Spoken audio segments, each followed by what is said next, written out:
Quetta gladiator ने जो retention announce की है, क्या वो रॉन्ग रिटेंशन है या सही रिटेंशन है, इसके ऊपर बात करेंगे। इसके अलावा उनको कॉम्बिनेशन सेट करेंगे, उनको अब कितने बैटर्स की जरूरत है, कितने फास्ट बॉलर्स की, कितने स्पिनर्स की जरूरत है कोयटा ग्लैडिएटर को, वन बाय वन स्टेप बात करेंगे।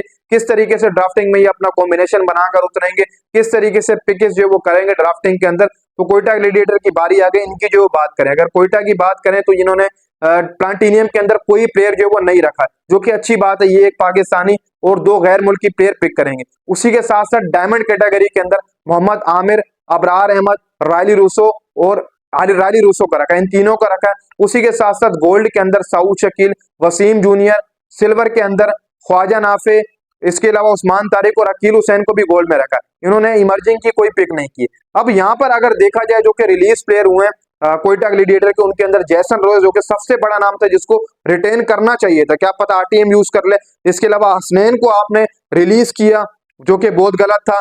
सरफराज अहमद का टाइम खत्म हो गया था, मैंने पिछले साल आपको बता दी थी जब सरफराज को कैप्टनसी से हटाया था। मैंने आपको वीडियो अभी भी पड़ी है शायद यूट्यूब, मेरे वीडियो अभी भी बनाकर रखी हुई, पुरानी वीडियो पिछले साल की। मैंने आपको बोला था सरफराज अहमद साल सन 2025 में कोयटा से नहीं खेलते हुए नजर आएंगे। ये कोयटा ने यहाँ पर बाजी मारी है कि सरफराज को पहले कैप्टनसी से हटाएं, फिर उसके बाद टीम से ही बाहर कर देंगे। तो मैंने जो पिछले साल बताया था कि सरफराज नहीं खेलेगा कोयटा से, और वही वो उन्होंने बाहर फेंका। सरफराज को रिलीज किया, विल समिथ और रुदरफुड, और बकिया पाकिस्तानी नाम है उनको जो वो यहाँ पर रिलीज किए। अब अगर यहाँ से देखा जाए तो कोयटा ने सबसे पहले जैसन रॉय को रिटेन करना था, रिलीज नहीं करना था।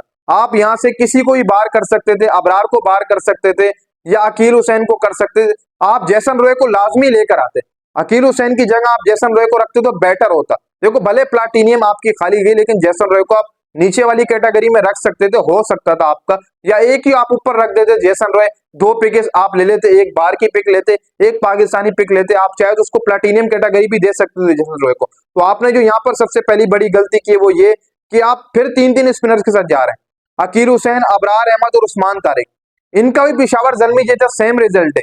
ये भी 3-3 स्पिनर जो वो रिटेन करके खड़े हैं। हालांकि कोई यहाँ पर एक फास्ट बॉलर के अलावा मुझे कोई नजर नहीं आ रहा। वसीम जूनियर के, हसनैन को भी उन्होंने रिलीज कर दिया। अब यहाँ पर अगर देखा जाए तो आप 2 स्पिनर मस्से आप यहाँ पर रिटेन करते, एक स्पिनर आप छोड़ देते, एक और फास्ट बॉलर आप रखते यहाँ पर, जैसन रॉय को रखते, या आप जैसन रॉय को बैटिंग के लिए रख लेते, या आप हसनैन को आप रख लेते। आप ऐसे कर सकते थे। आप जो यहाँ पर कोयटा ग्लैडिएटर को जरूरत पड़ेगी वो सबसे पहले ओपनिंग बल्लेबाजों की जरूरत पड़ेगी।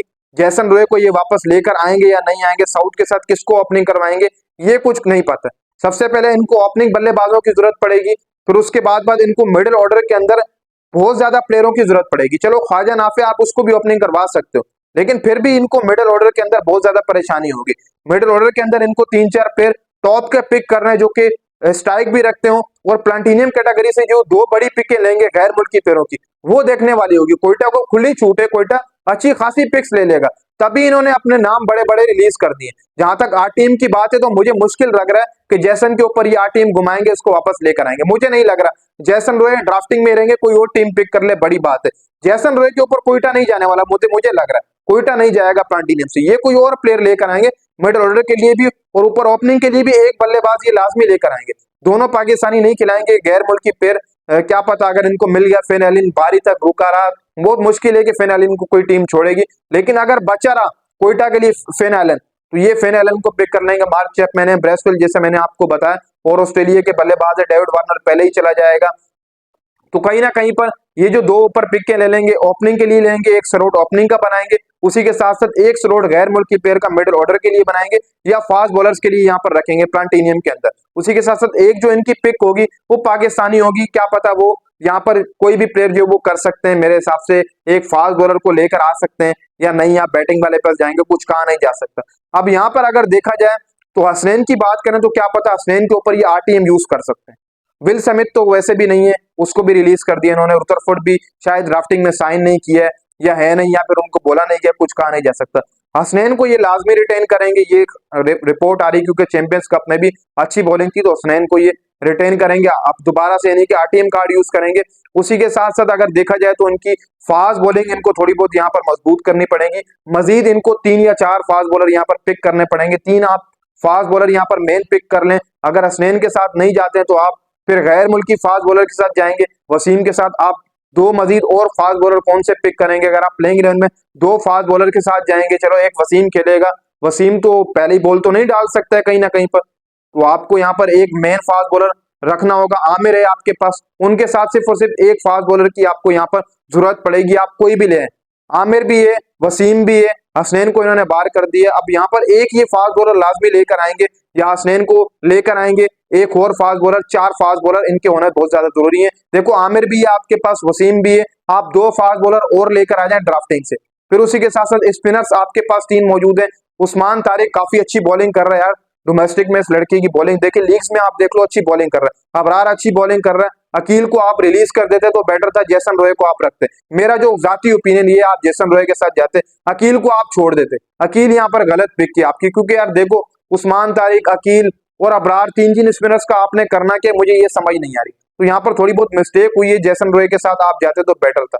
अब यहाँ से ये कुछ प्लेयर मिडिल ऑर्डर के लिए पिक करेंगे, उसी के साथ साथ एक से दो फास्ट बॉलर पिक करेंगे, पाकिस्तानी हो सकते हैं या फिर एक आध गैर मुल्की फास्ट बॉलर लेकर आ सकते हैं। इसके अलावा दो ये बैटर्स पिक कर सकते हैं या तीन बैटर्स ये इकट्ठे पिक कर लेंगे प्लांटिनियम से, एक पाकिस्तानी दो गैर मुल्की। इनको अगर प्लेयर्स बच गए, मिडिल ऑर्डर के लिए एक आध यूज करेंगे, इसके अलावा ओपनिंग के लिए एक आध को यूज कर लेंगे, यानी कि चार बैटर ये पक्के अपनी टीम में मेन की जो अपना बैटर्स होंगे ये उनको पिक करेंगे। तो कोयटा ये कर सकती है ड्राफ्टिंग से PSL 10 के लिए। इसके अलावा आप बोलेंगे क्या टारगेट प्लेयर ही बनाओ, तो लिस्टें आएंगी तो इंशाल्लाह टारगेट प्लेयर भी जो है आपके साथ शेयर करेंगे।